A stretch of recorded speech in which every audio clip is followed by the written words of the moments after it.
అంటే గత 2 సంవత్సరాల నుంచి ఇజ్రాయెల్ గాజాను అటాక్ చేస్తే ఇరాన్ ఇండైరెక్ట్గా హమాస్కి హెజ్బుల్లాకి వాటికి సపోర్ట్ చేస్తుంది.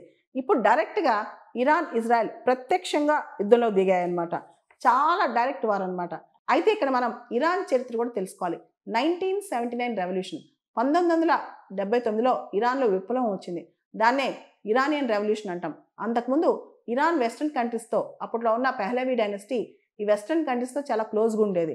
అమెరికా, యూకే, అదేవిధంగా ఇజ్రాయెల్, ఇరాన్ కూడా 1979కి ముందు చాలా క్లోజ్గా ఫ్రెండ్లీగా ఉండేవి. కానీ 1979 తర్వాత ఇరాన్లో చాలా కన్జర్వేటివ్ గవర్నమెంట్స్ రావటం, అదేవిధంగా అదే టైంలో ఆయతుల్లా ఖమెనీ ఎవరైతే ఉన్నారో Iranian supreme leader, America greater Satan, Israel lesser Satan అని పిలవటం, ఇవన్నీ చేయటం, తర్వాత అసలు జియోనిస్ట్ స్టేట్కి వ్యతిరేకంగా ఇరాన్ స్టేట్మెంట్స్ ఇవ్వడంతో ఇరాన్కి ఇజ్రాయెల్కి మధ్య పెద్ద కాన్ఫ్లిక్టే మొదలైందనమాట.